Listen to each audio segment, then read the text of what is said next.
jadi walinya Allah. Jadi wali Allah itu gampang.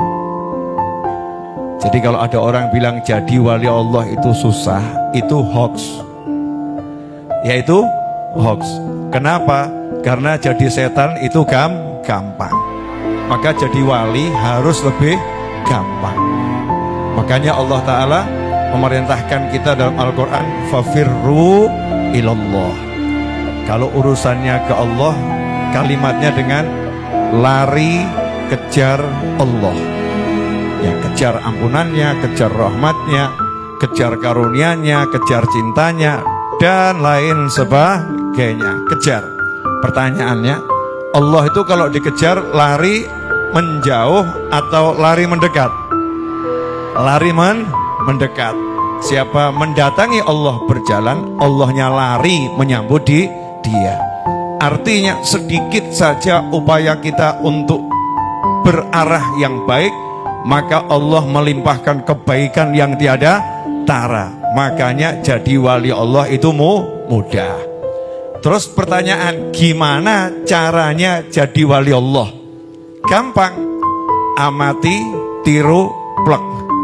Selesai. Lihat, amati, kemudian tiru, dan tirunya plek. Insya Allah jadi wali Allah. Dan saya udah amati, wali Allah dimanapun dari zaman sebelum Nabi Muhammad SAW sampai hari ini, yang bisa saya amati ya, sampai hari ini. Dan nanti berikutnya pekerjaannya sama, sholat, puasa, zakat, haji, umroh, zikir, sholawat, istighfar, sodakoh, bekti sama orang tua, baik dengan tetangga, murah senyum. Intinya pekerjaannya amal soleh. Kalau mau jadi wali Allah itu seperti jadi PNS, repot. Karena mau jadi PNS persyaratannya banyak. Persyaratannya banyak.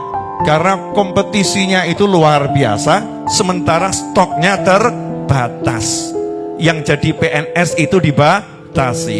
Tapi kalau Allah Ta'ala, siapa yang mau jadi wali, unlimited, nggak ada batasnya. Dan syaratnya sangat mudah.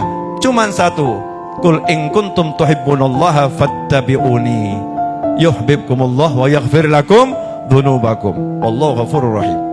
Kalau kalian cinta sama Allah, katakan wahai Nabi Muhammad SAW, kalau kalian cinta sama Allah, fattabi'uni, ikuti aku. Amati, tiru, plek. Ikuti Nabi Muhammad SAW. Pertanyaannya ya Bu, boleh nanya ya Bu? Boleh. Ibu tiap hari pakai baju atau enggak pakai baju? Ada saatnya lepas baju atau enggak ada saatnya lepas baju? Ada saatnya lepas baju. Tiap hari duduk atau enggak duduk? Berdiri dari duduk atau enggak berdiri? Pengen duduk terus enggak ngadeg-ngadeg? Naudzubillah min dzalik. Tidur atau enggak tidur? Pakai bangun atau bablas? Alhamdulillah pakai bangun. Makan atau enggak makan? Minum atau enggak minum?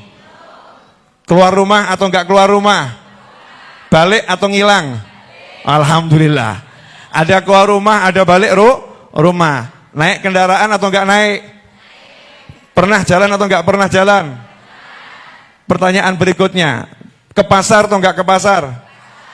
Ke mall atau enggak ke mall? Alhamdulillah, jenengan normal manusia. Ya, normal manusia. Lah jadi cara jadi wali itu gampang. Duduk, cuman duduknya niru Nabi Muhammad SAW. Berdiri, dari duduk, berdirinya niru Nabi Muhammad SAW. Makan, sama, makan. Rasulullah SAW adalah inna bashar, seperti kalian semua. Ya, tapi dapat wahyu, diajak bicara oleh malaikat, diajak bicara oleh Allah Subhanahu wa Ta'ala. Pangkatnya paling tinggi, paling mulia, dengan segala keistimewaan yang unlimited. Didapatnya dari mana? Kalau kita pengen dapat pangkat-pangkatnya Nabi Muhammad SAW, yang dikatakan al-ulama warathatul anbiya, orang yang belajar ilmunya Nabi, maka dia akan mewarisi apa yang dimiliki oleh Nabi Muhammad SAW. Jadi gampang atau susah? Makan tinggal niru Nabi. Minum tinggal niru Nabi. Tidur tinggal niru Nabi. Duduk tinggal niru Nabi. Keluar rumah tinggal niru Nabi. Masuk rumah tinggal niru Nabi. Naik kendaraan tinggal niru Nabi. Masuk pasar tinggal niru Nabi. Rabi tinggal niru. Nah, ini banyak ini yang nikahnya nggak niru Nabi Muhammad SAW. Nikahnya melakukan hal-hal yang diharamkan oleh Allah Subhanahu wa ta'ala. Jadi cara jadi wali mudah atau susah? Mudahnya luar biasa. Judulnya tinggal alias hanya meniru satu manusia, nggak niru banyak manusia. Dan yang ditiru alhamdulillah baginda Muhammad sallallahu alaihi wasallam itu dermawan yang luar biasa. Tidak ada kesuksesan beliau yang disembunyikan. Beliau semuanya diajarkan. Cara makanku gini loh, cara minumku gini loh, cara tidurku gini loh, cara bangun tidurku begini loh, cara berdagangku begini loh. Semuanya dijelaskan. Sekarang mungkin kalau ada ya orang yang terkenal, orang yang tersohor, dia sembunyikan tuh rahasia-rahasia kesuksesannya. Bahkan di rumah bagaimana bercengkera sama istrinya mungkin disembunyikan. Cara makannya, doyannya makan apa mungkin disembunyikan. Tapi Nabi Muhammad sallallahu alaihi wasallam semuanya dijelaskan satu persatu detail. Sebelum wafat Nabi Muhammad sallallahu alaihi wasallam sudah menjelaskan sedikitnya di hadapan 120.000 sahabat ketika Hajjatul Wada. Dan Rasul perintahkan sahabat dengan satu kalimat, balighu anni walau ayah. Sampaikan dariku meskipun cuma satu ayat, satu ilmu. Dan semua sahabat Nabi Muhammad SAW pekerjaannya sama, ngajari cara makan, ngajari cara minum, ngajari cara tidur, ngajari cara bekerja, ngajari cara bercocok tanam. Cara-caranya Nabi Muhammad sallallahu alaihi wasallam. Pertanyaan